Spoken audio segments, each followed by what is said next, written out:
sabi ng iba, kung ang Diyos daw mabuti, tapos gumawa siya nitong mundo na to, kung talagang mabuti siya, bakit pa siya gagawa ng impyerno? Diba? Kung halimbawa ako mayor, pagagandahin ko ang kasiguran, pinaganda ko lahat, pero aalisin ko ang kulungan, edi saan mapupunta kung may masamang tao? Kung ikaw mabuting mayor, siguro dapat, pinaganda mo ang lugar, dapat may kulungan din para sa masama. Kasi meron talagang masama eh, di ba? Now I belong to Jesus. Jesus belongs to me. Not for the years of time alone, but for eternity. Taga sa ano po kayo? Tulay. Pero po, madalas kayo dito nagtatambay? Minsan lang po. Minsan lang. Ngayon kasi, ang daming dayo. Ganito po ang tanong. 'Di ba, yung mga dayo na yan, malamang ang pinunta niyan dito yung yung pailaw na bulaklak.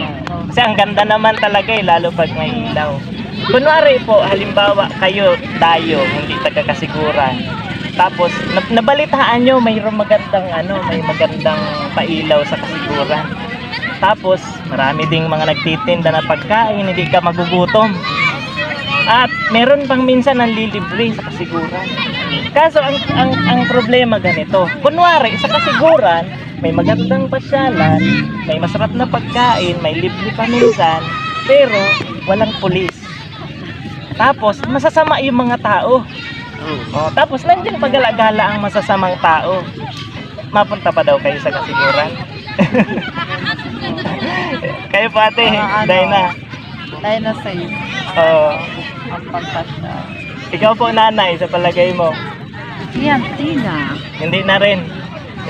Anuhin mo nga naman ang magandang tanawin kung kung mayroong masamang tao, di mapahamak ka pa.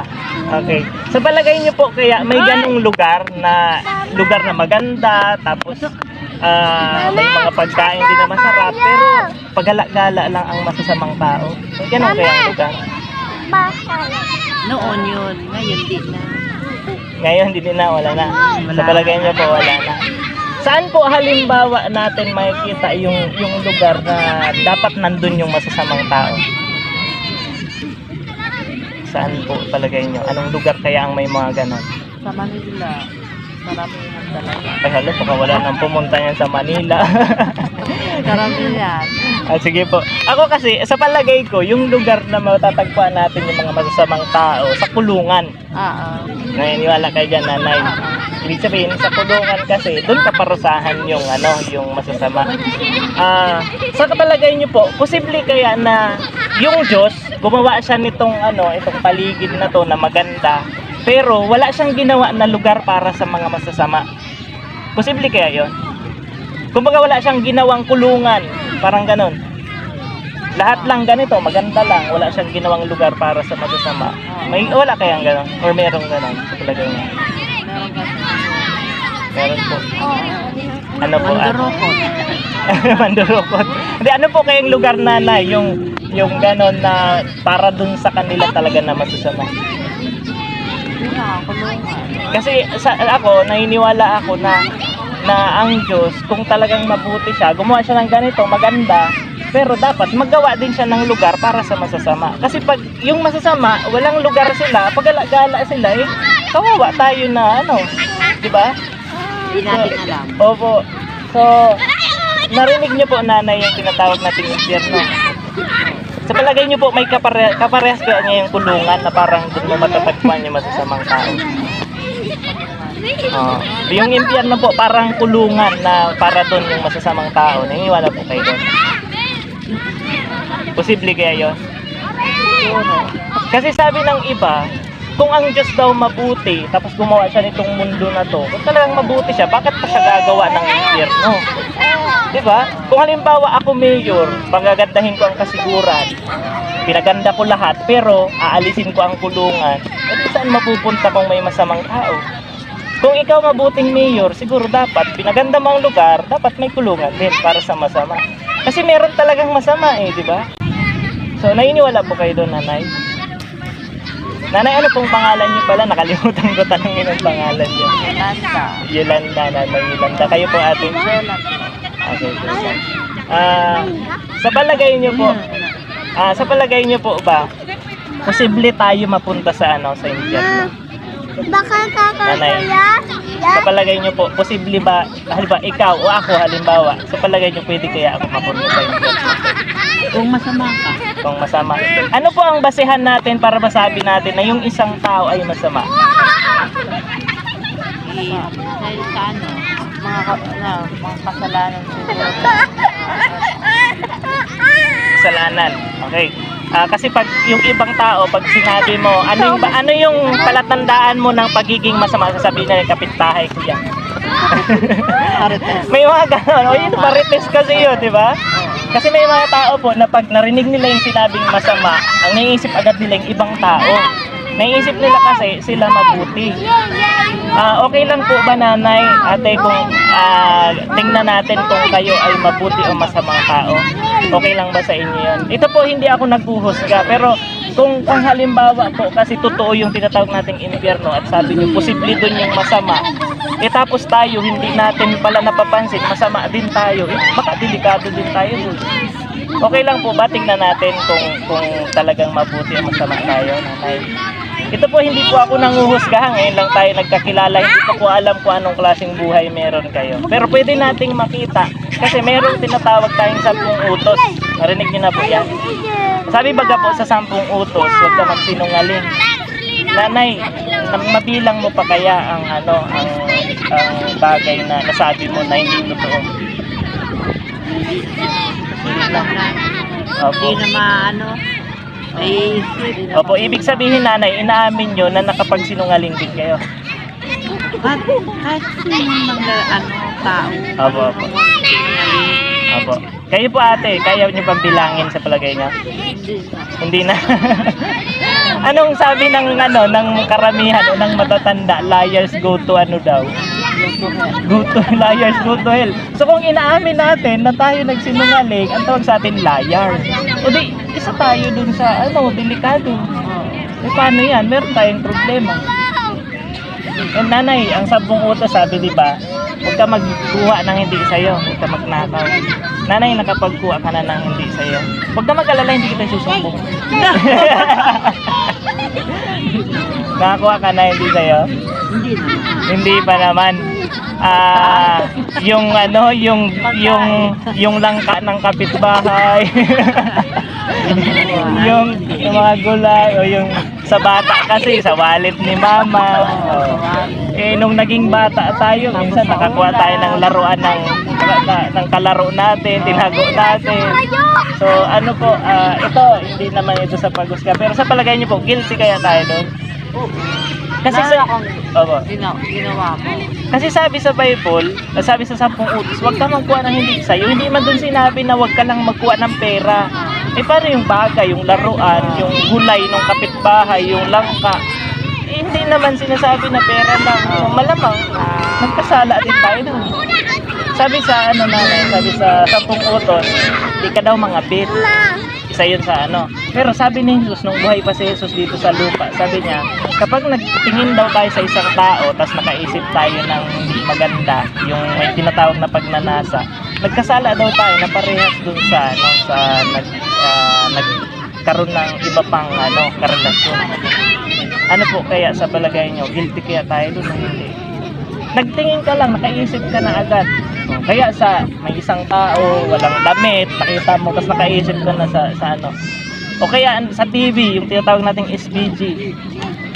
Minsan may mga tao kasi alam na SPG, tuwang-tuwa pa. Minsan nga hinahanap pa yan sa internet. Ano po sa palagay niyo, sa inyo po, Nanay, ate, guilty kaya tayo doon? Samsa. Si ate, salamat sa pagiging honest, ate. So, 3 lang yun sa tinignan natin, pero 10 utos siya, di ba?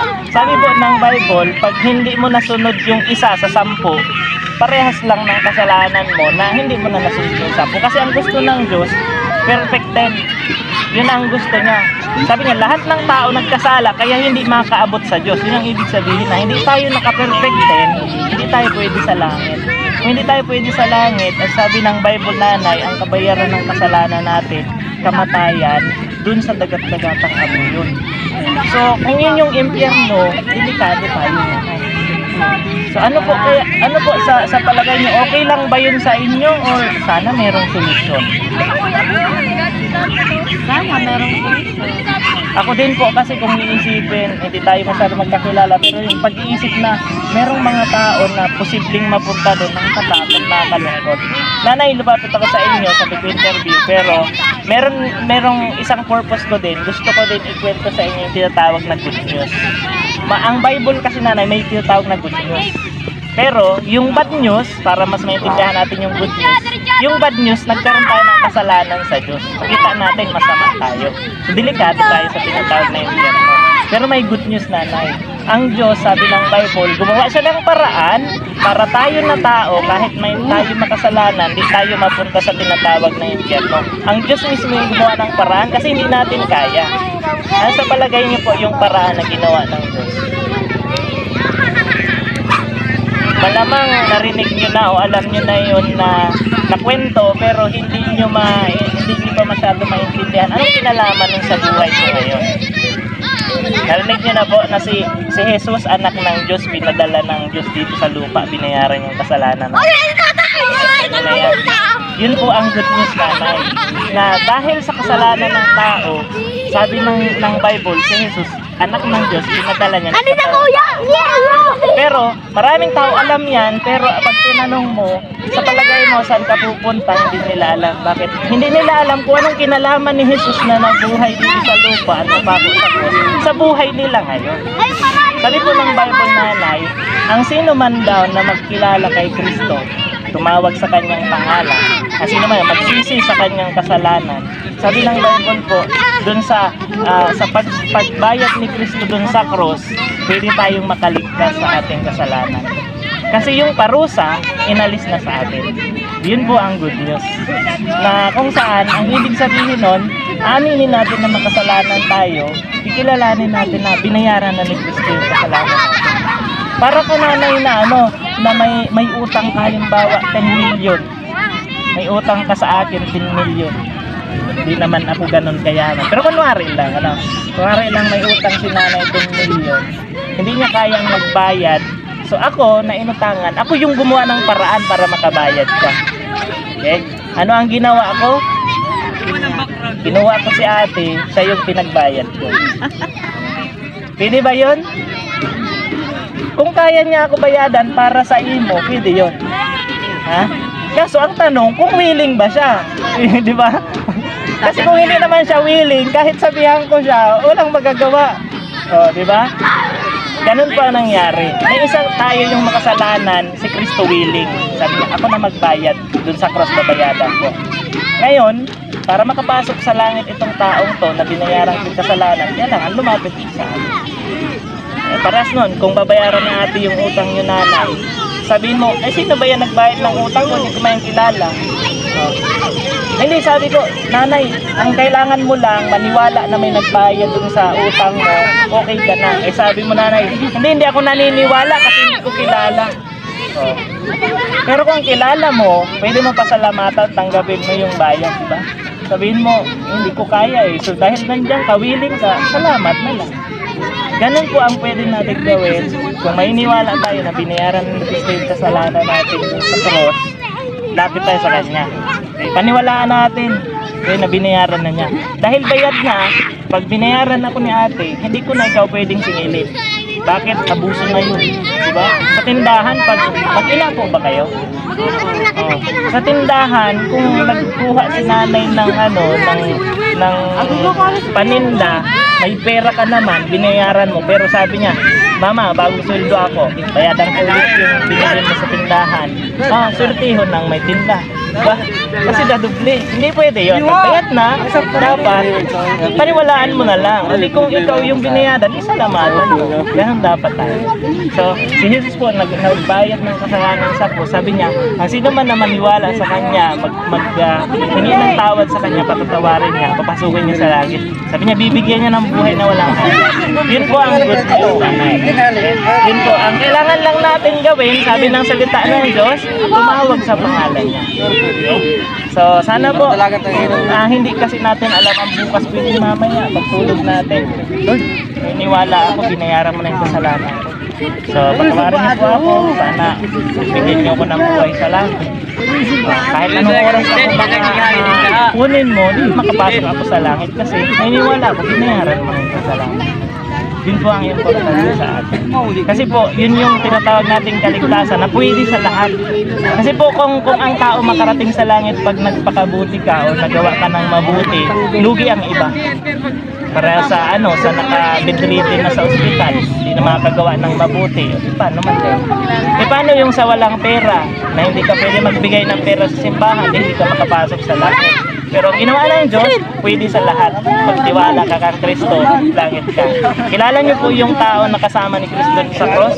Sabi niya kay Kristo, Panginoon, isama mo ko pagdating mo sa kaharian ko. Sabi ni Kristo sa kanya, ngayon mismo isama ko. Hindi niya sinabi, magpagong buhay ka muna. Okay, magpakabait ka. Okay ha, gawin mo ito, gawin mo ito. Hindi niya sinabi yun, sabi niya, gawin mo. Kasi nakita niya, naniniwala yung tao kay Kristo. Hindi pa pwede natin gawin. So, nanay, pasensya na po sa oras, sa abala sa ito.